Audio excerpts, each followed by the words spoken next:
What if I told you that every painful lesson life has taught you could have been avoided if you had simply disciplined yourself first? What if every failure, every loss, every moment of regret was the universe's way of forcing you to learn what you refused to teach yourself? Listen carefully, because this is the most uncomfortable truth you'll ever hear, and it's the one truth that will set you free. Life is not random. Life is responsive. It's constantly giving you exactly what your level of discipline deserves. If you won't discipline yourself, life will discipline you, and life's lessons are brutal, expensive, and humiliating. Your aura is transmitting discipline or transmitting chaos based on whether you govern yourself or wait for circumstances to govern you. And here's what you must understand. You don't attract what you want. You attract what you are. If you are undisciplined, you attract chaos, crisis, and consequences that force you to develop discipline the hard way. If you are self-disciplined, you attract order, opportunity, and outcomes that reward your self-mastery. This is not punishment. This is physics. This is the law of cause and effect in action. Napoleon Hill studied this pattern in every successful person he encountered. They all shared one trait. They disciplined themselves before life had to discipline them. They woke up early before they lost the job that required it. They saved money before they faced the emergency that demanded it. They controlled their temper before they destroyed the relationship that mattered. They mastered their habits before their habits mastered them. They understood that self-discipline is energy, not effort. It's the energy of self-governance, of conscious control, of choosing your hard instead of having hard chosen for you. Your life right now is a perfect reflection of your level of discipline. Look around. Your bank account, your body, your relationships, your career, every single area is showing you exactly how disciplined or undisciplined you've been. And if you don't like what you see, there's only one solution. Discipline yourself now, or wait for life to force you. Have you noticed that life keeps teaching you the same lessons until you learn them? Have you wondered why the same problems keep appearing in different forms? It's because you haven't disciplined yourself in that area yet, so life keeps turning up the pressure until you have no choice but to change. Your aura doesn't lie. Right now, you're transmitting either I control myself or I am controlled by circumstances. There is no middle ground. Every undisciplined habit, every lack of self-control, every moment of weakness is being recorded by the universe, and the bill is coming due. Like attracts like, always. Discipline yourself before life disciplines you, because I promise you, life's method of teaching discipline is far more painful than self-discipline ever was. Let me destroy the most dangerous delusion that keeps people trapped in undisciplined lives. You've been sold the lie that discipline is restrictive, that it's about deprivation, that it's the opposite of freedom. This is backwards thinking, and it's destroying your potential. Discipline is not the enemy of freedom. Discipline is the creator of freedom. Every area of your life where you lack discipline is an area where you lack freedom. You're not free when you're controlled by your cravings, your impulses, your addictions, your emotions. You're a slave. You're being controlled by forces you haven't mastered, and that slavery is costing you everything. Here's the reality that will wake you up. Person A lives without discipline. They eat whatever they want, whenever they want. They sleep in because they don't feel like getting up. They spend money on impulse. They avoid difficult conversations. They procrastinate on important tasks. They indulge every desire, every distraction, every temptation. They think they're free. They think they're living their best life. But here's what's actually happening. Their lack of discipline is creating consequences that will force discipline upon them. The undisciplined eating creates health problems that force dietary discipline through disease. The undisciplined sleep creates exhaustion that forces rest through burnout. The undisciplined spending creates debt that forces frugality through poverty. The undisciplined communication creates relationship breakdown that forces honesty through loss. The undisciplined work creates career failure that forces productivity through desperation. Life is teaching them discipline through pain, through crisis, through consequences they can't avoid. Their aura is transmitting, "I need to be controlled," and life is responding with forced control. They didn't choose discipline, so discipline was chosen for them in the cruelest possible way. Person B understands the game. They discipline themselves before life has to. They eat disciplined meals even when they want junk food because they know undisciplined eating leads to forced discipline through illness. They wake up early even when they want to sleep because they know undisciplined rest leads to forced productivity through crisis. They save money even when they want to spend because they know undisciplined spending leads to forced frugality through poverty. They have difficult conversations even when it's uncomfortable because they know undisciplined communication leads to forced honesty through loss. They work on important tasks even when they don't feel like it because they know undisciplined work leads to forced hustle through desperation. Their aura is transmitting, "I control myself," and life responds with opportunities, rewards, and freedom. They chose discipline, so they get to enjoy the fruits of discipline: health, wealth, relationships, success, peace. Self-discipline is energy, not effort, and it's the difference between choosing your challenges and having your challenges choose you. You don't attract what you want, you attract what you are. Same life, different disciplines, completely different outcomes. Your aura is transmitting discipline or transmitting chaos, and life is responding accordingly. Like attracts like, always. Now let me explain the mechanism by which life forces discipline upon you when you refuse to discipline yourself. There's a universal principle that governs all of existence. Balance must be maintained. When you create imbalance through lack of discipline, the universe will restore balance through forced correction. This is not mystical, this is mechanical. Every action has an equal and opposite reaction. Every indulgence has a consequence. Every lack of self-control has a cost. And if you don't pay the cost voluntarily through discipline, you will pay it involuntarily through suffering. Your body is constantly seeking balance. When you eat undisciplined meals, your body must restore balance through illness, weight gain, or disease. When you sleep undisciplined hours, your body must restore balance through exhaustion, burnout, or collapse. Your finances are constantly seeking balance. When you spend undisciplined money, your finances must restore balance through debt, stress, or poverty. Your relationships are constantly seeking balance. When you communicate undisciplined words, your relationships must restore balance through conflict, distance, or ending. Your career is constantly seeking balance. When you produce undisciplined work, your career must restore balance through stagnation, firing, or failure. There are 3 saboteurs that keep you locked in the cycle of forced discipline instead of self-discipline. The first saboteur is immediate gratification. Your brain is wired to prefer pleasure now over pain later. This is a survival mechanism from when humans lived short, dangerous lives. But in the modern world, this mechanism destroys you.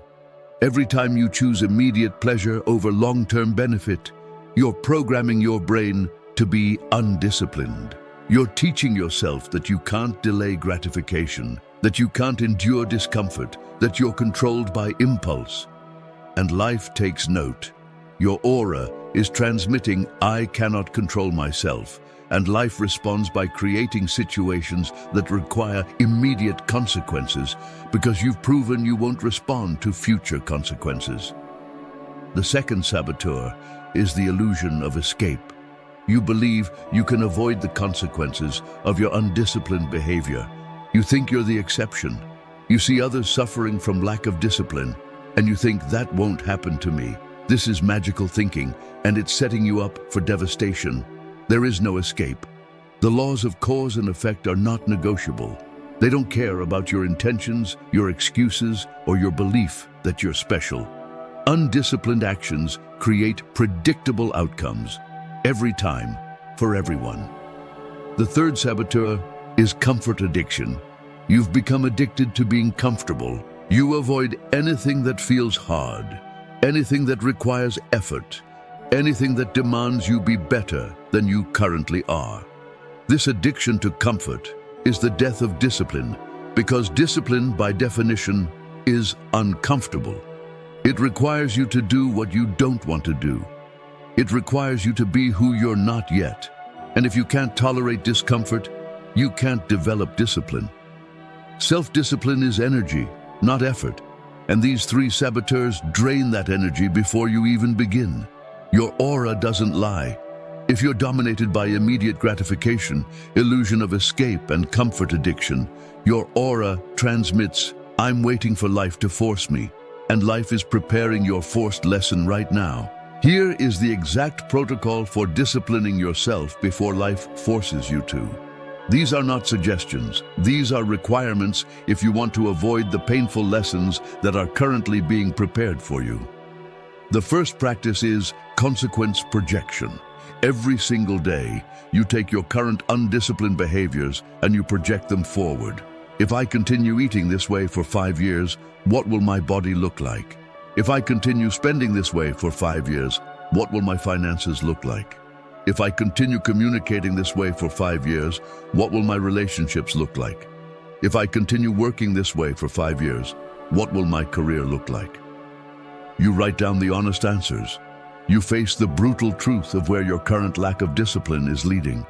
This practice removes the illusion of escape. It makes the consequences real, immediate, and unavoidable in your mind. And when your mind sees the true cost of undisciplined behavior, it becomes easier to choose discipline today. Your aura is transmitting discipline or transmitting chaos. Consequence projection trains your aura to see the future cost of present choices, and that awareness creates the energy for self-discipline. Self-discipline is energy, not effort, and this practice generates that energy through clarity. The second practice is non-negotiable standards. You must establish standards for yourself that are not dependent on how you feel. These are the lines you will not cross, the behaviors you will not engage in, the habits you will not break, regardless of mood, circumstance, or temptation.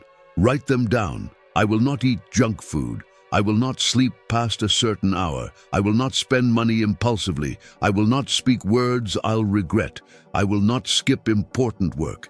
These are your commandments, your constitution, your code, and you follow them with religious devotion because you know that every time you break your own standard, you're teaching yourself that your word means nothing, that your commitment is optional, that you cannot be trusted. You don't attract what you want, you attract what you are. If you are someone who breaks your own standards, you will attract circumstances that break you.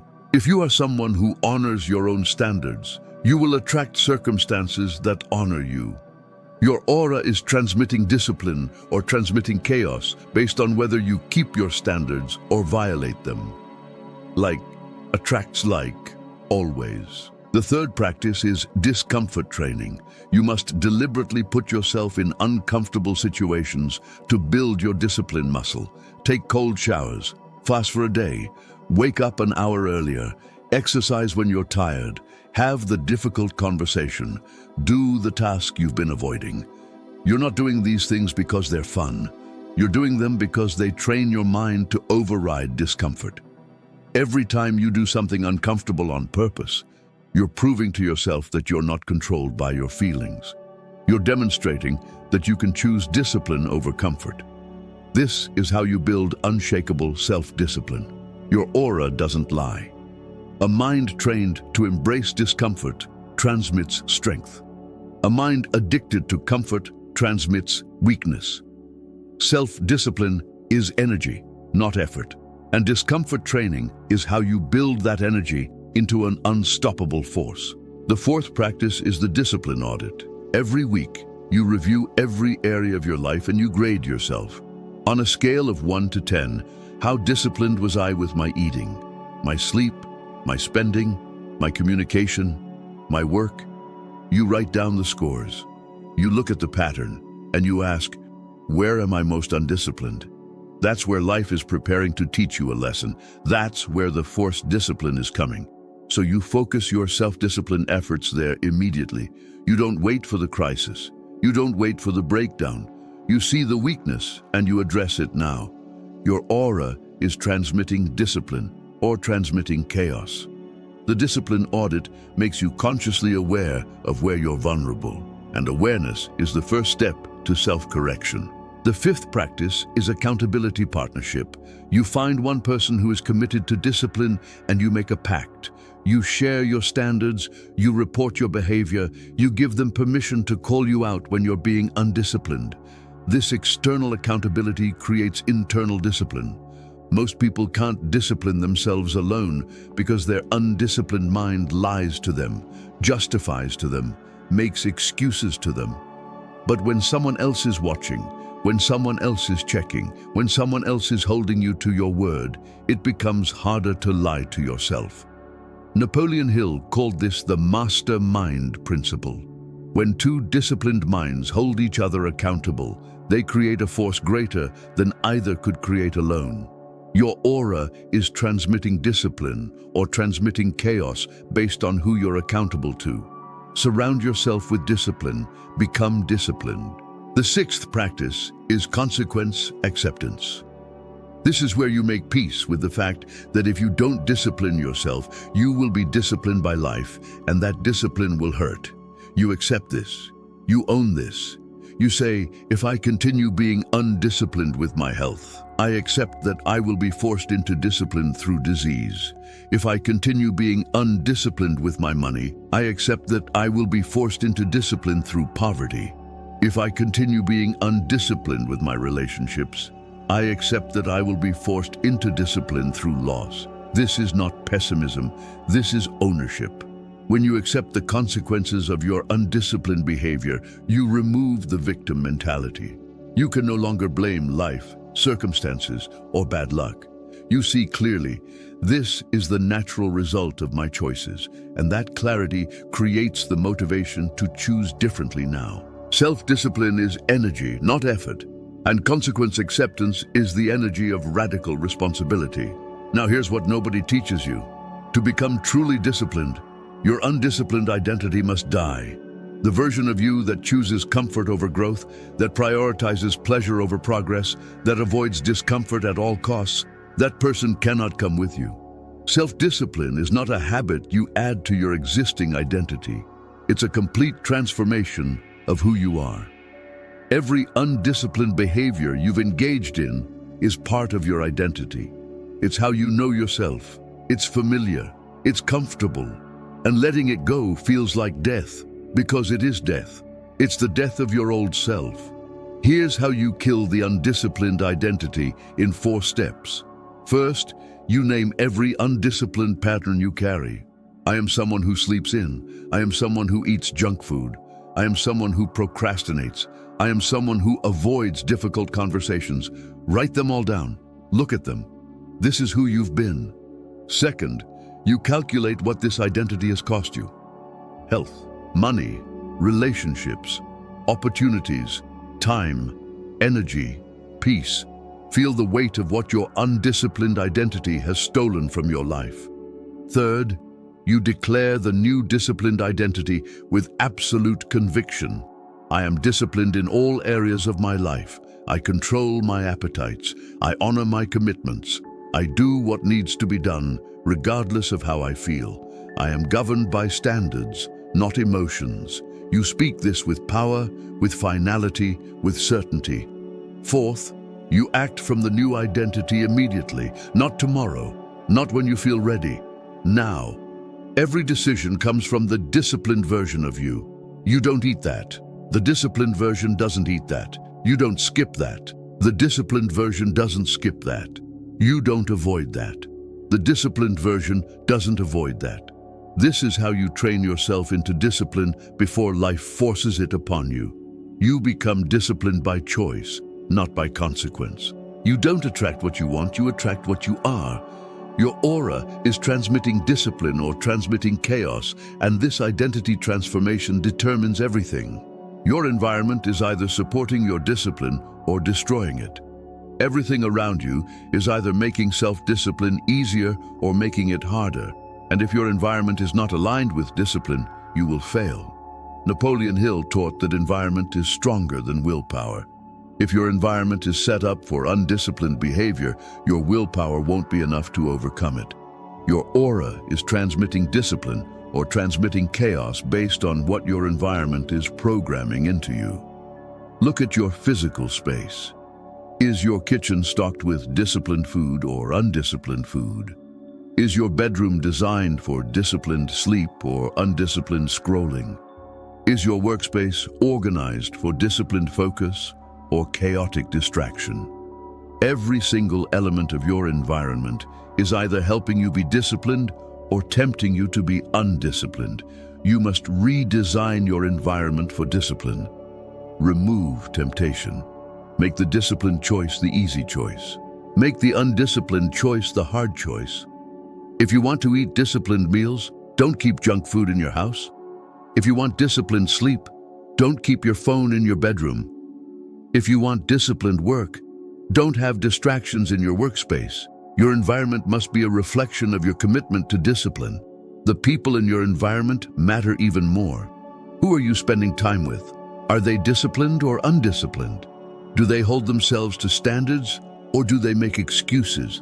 Do they take responsibility or do they blame? You cannot maintain discipline while surrounded by undisciplined people. Their energy will pull you down. Their excuses will become your excuses.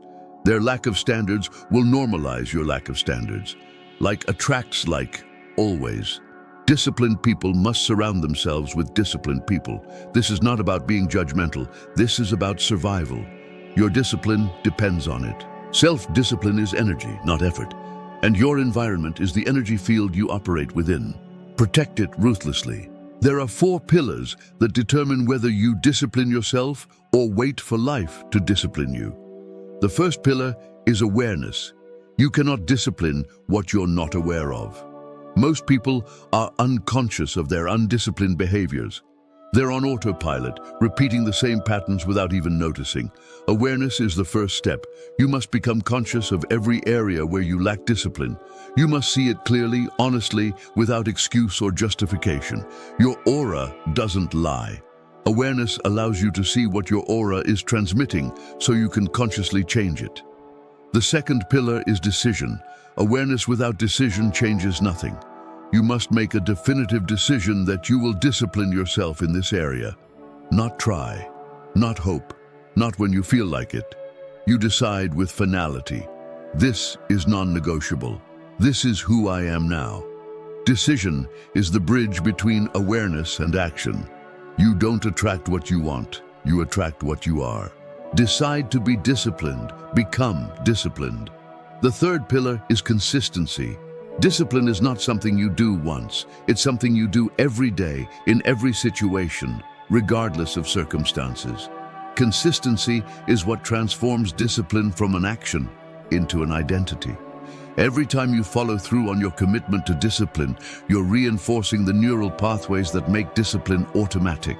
Every time you break your commitment, you're reinforcing the neural pathways of being undisciplined. Your aura is transmitting discipline or transmitting chaos based on your consistency. Be consistent, transmit power. The fourth pillar is evolution. As you master one area of discipline, you must move to the next. Discipline is not a destination, it's a journey. There will always be new areas that require discipline, new temptations, new challenges, new opportunities to choose self-governance over circumstantial control. The masters understand this. They're always evolving their discipline, always raising their standards, always choosing harder challenges. Self-discipline is energy, not effort, and evolution is how you keep that energy expanding. Now let me give you the advanced techniques that separate those who discipline themselves from those who wait for life to do it. The first advanced technique is pre-commitment. This is where you make decisions about your discipline before you're in the moment of temptation. You don't decide whether to eat healthy when you're hungry and standing in front of junk food. You decide days before that you will only eat certain foods. You don't decide whether to work out when you wake up tired. You decide the night before that you will work out at a specific time. Pre-commitment removes the decision-making burden in moments of weakness. Your future disciplined self makes the decision for your present tempted self. Your aura is transmitting discipline or transmitting chaos. Pre-commitment trains your aura to operate from strategy, not reaction. You don't attract what you want, you attract what you are. Be strategic. Attract strategic outcomes. The second advanced technique is pain versus pain analysis. Every time you're tempted to be undisciplined, you ask yourself, which pain do I prefer? The pain of discipline now or the pain of regret later? The pain of saying no to this craving or the pain of health problems? The pain of saving money or the pain of poverty? The pain of difficult conversations or the pain of broken relationships? The pain of hard work or the pain of failure? Both paths involve pain. You don't get to avoid pain. You only get to choose which pain you experience. Disciplined people choose the pain that builds. Undisciplined people choose the pain that destroys. Like attracts like, always. Choose constructive pain. Attract constructive results. The third advanced technique is forced discipline exposure. You deliberately put yourself in situations where you will be forced to be disciplined so you can practice it under pressure. You schedule the difficult meeting, so you must have the disciplined conversation. You register for the event, so you must do the disciplined preparation. You make the public commitment, so you must follow through with disciplined action. This technique removes the option of backing out. You've created forced discipline on your terms instead of waiting for life to create it on its terms. Self-discipline is energy, not effort, and forced exposure is how you concentrate that energy into transformation. Here is your challenge, and this will determine whether you discipline yourself or wait for life to force you. For the next 21 days, you commit to radical discipline in every area of your life. Every single day, you practice consequence projection and see exactly where your current behavior is leading. You establish non-negotiable standards and you never violate them. You engage in discomfort training daily. You conduct your weekly discipline audit and address every weakness immediately. You maintain accountability with your discipline partner. You accept the consequences of your choices with complete ownership. You redesign your environment to support discipline. You operate from the 4 pillars of awareness, decision, consistency, and evolution every moment of every day. You use pre-commitment to make decisions before temptation. You analyze pain versus pain in every choice. You create forced discipline exposure to accelerate your growth. For 21 days, you become someone who disciplines themselves before life has to. You refuse to wait for crisis, for consequence, for forced correction. You take control now. Your aura is transmitting discipline or transmitting chaos. Your aura doesn't lie. You don't attract what you want. You attract what you are. Self-discipline is energy, not effort. Like attracts like, always.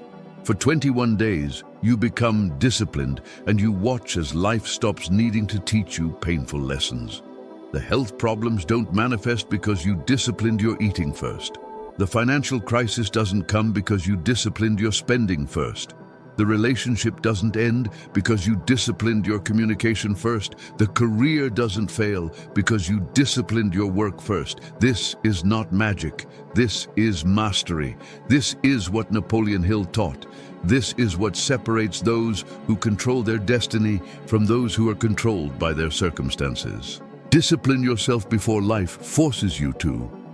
Because I promise you, the life-forced version is more painful, more expensive, and more humiliating than any self-discipline could ever be.